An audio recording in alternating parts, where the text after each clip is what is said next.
Should seekers be concerned about the world's problems? How to end anger, resentment, fear, etc. How to be in awareness. Assume, from a psychological standpoint, that a person is very angry about something wrong with the world, such as an economic or political situation. The person is angry, very angry. This anger, let us assume, is because that he believes the world is full of problems and we are doing nothing about them. Let us find the origins of this anger. The person has obviously seen something or experienced something in the past that the person disagrees with. This information of seeing was stored in the person's memory, and now this information or image stored in the memory is played out again. Everyone will be able to identify with similar experiences from their past recollections.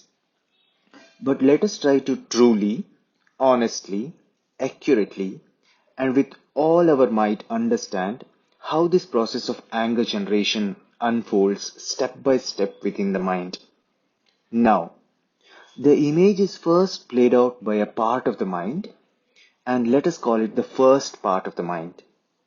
And at the very moment when images begin to play from the first part of the mind, another part of the mind also becomes active and starts experiencing the first part, which is playing these images. And let us call it the second part. So the second part of the mind experiences and relives the images. Due to the utter horror of the images produced, as the experience is relived, a resistance, an aversion, an anti-stand develops inside the second part against the first part. This resistance is the origin of anger, resentment, fear, and so on. Note that the past images are being played out by the first part, and the second part experiences the first part. Let us find out what we mean by experience and how the second part of the mind experiences the past images being played out. The second part receives the images and experiences them. And by experience, we mean thinking of offering resistance to the first part, thinking of alternatives to eliminating these past images, thinking of doing something to correct these images. We'll call this experience, which is an impulse to feel, to resist, to think of alternatives, and to do something about it by the second part of the mind in reaction to the first part that is playing out the past images. So then, what if we do not resist these images? Do not think of alternatives. Do not think of doing something. What then? We could try this on ourselves, and then we will see that we are able to eliminate the emergence of the second part of the mind that was experiencing the first part, and we are able to provide full awareness to the first part of the mind that is playing the images. What is this awareness now? And experience was an urge of the second part of the mind to think of solutions. But awareness being referred to here does not think of any solutions. When we open our eyes in the morning and before we begin thinking, we are simply aware without the mind or urge to think of solutions. That is what we refer to as awareness. Repeating what was said earlier, as long as we do not resist these images, don't consider alternatives, don't consider doing something, the second part of what we were experiencing vanishes. And as the second part vanishes, what happens to the first part? One has to very carefully, humbly, and honestly examine within and understand this part now. Without the experiencer trying to feel, think of alternatives, and do something, can the first part exist on its own? How will it propagate itself? It is no longer able to propagate itself anymore because there is no experiencer or the second part. It appears for a very brief moment and then vanishes immediately. It vanishes without creating ripples of anger, hatred, fear, and so on. Therefore, as we stop thinking of solutions and alternatives to the second part, we also arrive fully in the present. And as we arrive fully in the present, the problem vanishes, for the present image has no images of the past in it. For the present has no images of the past in it. The very act of returning to the present erases the past movie that was played out in the first part of the mind. So how did we return to the present? We arrived by not trying to feel, by not trying to think of alternatives, by not trying to do something about the problem, or in other words, not trying to activate the experiencer part, and also by not trying to create affirmation in the mind by saying, I need to be in the present. If we ever say, I need to be in the present, then we are creating second part of the mind that desires something to be done about the images. And we are back to two parts of the mind that are in conflict. So when the past images appear, we have to be fully aware and do absolutely nothing.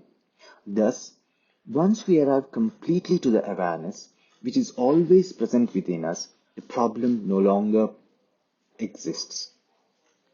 Let us say the mind doesn't do any of this and goes out and searches for the solution elsewhere in the world. Then the problems are endless out there. If we remove one problem, then another takes place. We realize because of the resistance to the images endlessly played out by the first part of the mind. Unless we realize that it is the resistance to past images that is the source of the problem, and unless we situate ourselves in full awareness, there is no escape. In fact, if we let it, the resistance itself fuels a deteriorating downward spiral where the mind is repeatedly exacerbated with situations of anger, hatred, etc. Therefore, acting in any other way other than simply being aware will not work. And I'm not stating this from a theoretical standpoint, but rather I'm asking you to experience and realize it right now. In addition, observe that as you pay full attention to the past images, without creating the second part of the mind, they disappear. And as past images, fear, resentment, anger, etc. are resolved, there is tremendous space in the mind to efficiently work and execute tasks. The burden of resolving interminable problems of the world has been lifted. The mind is free, blissful, and forever aware and alert. And bear in mind that there is only one awareness without a second. Has anybody ever been in any other person's awareness? And is anything going on in the world outside one's awareness? No. We are aware first and foremost, and the world appears inside of that one awareness. And as we return from the problematic mind to this one awareness, all problems disappear.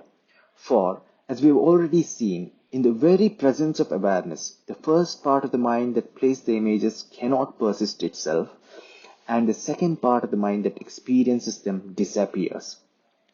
The images may appear again, but there is no experiencer to be had, and they vanish without leaving a ripple. So if we understand this, and we do not see problems in our awareness, then how can problems exist? Is there someone outside your awareness who is creating past images for you? No. We know that first we are aware and all thoughts, people and objects appear in that awareness. As a result, there are no problems in the world when one is in awareness. The deluded mind concocts all sorts of problems and runs after solving those problems, dividing and damaging itself in such a pursuit. And once we realize this, the mind resorts to playing the final game where it asks, but there are problems and I see them in the world. In fact, I can see them right now. Hold on to that thought. Stare into it. Note that while it asks a question, the mind has divided itself into two parts. First part is playing images of the problems, while the second part is asking those questions. Let us end these questions once and for all by not allowing the mind to divide itself into two parts. So whenever images appear, let us be aware of them so that they vanish as quickly as they appear. As they vanish, we know by now that fear, anger, and resentment vanish. And how do all the problems in the world begin? They begin with anger, resentment, jealousy in one's own mind and nowhere else. So what we have gone through right now is a complete solution for the annihilation of the problems of the world. Consequently, A seeker should not concern himself with the problems of the world. First, he has to fully comprehend what is said here, and he has to become completely aware. The very acknowledgement of the existence of a problem means the mind has already divided itself into parts and has started observing the past images that it has stored, and thereby immediately generating anger, jealousy, hatred, etc., which begins a new round of problems in the world. So, at the end of it all, does this mean one is not supposed to do anything in life and stay inert? Note that when you completely return to the present by being fully aware, if you start thinking you are not supposed to do anything and sit idle, then that very thought of idleness is an obstruction, creating two parts of the mind and beginning the thought cycle again. Do not have any rules in mind whatsoever. Awareness, when it appears, you will know is never inert. It is the most dynamic, efficient, secure, and happy entity that is free of anger, resentment, and so on. Awareness is dynamic because it is unshackled from the mind and its controlling behavior to direct. Awareness is efficient and secure because it is unshackled from the mind and its fear, resentment, anger, etc. Awareness is happy because it is unshackled from the mind and its sorrow of experiencing the problems of the world. Awareness, unshackled from the mind, acts fully, efficiently, happily, and confidently, without any effort, and there is no need to tell it what to do and direct it. Therefore, one has to stop telling the mind what to do, and one has to stop telling the mind to sit idle as well. One needs to stop telling, stop directing. Then only one is aware. Summarizing, should seekers be concerned about the world's problems? No. A seeker should focus on being aware and not worry about the world's problems. How to end anger, resentment, fear, etc. by not allowing the mind to be divided into two parts which play and experience the image. How to be in awareness by not telling the mind what to do, and also by not telling the mind to sit idle, one will be in awareness. Awareness will act without any effort thereafter.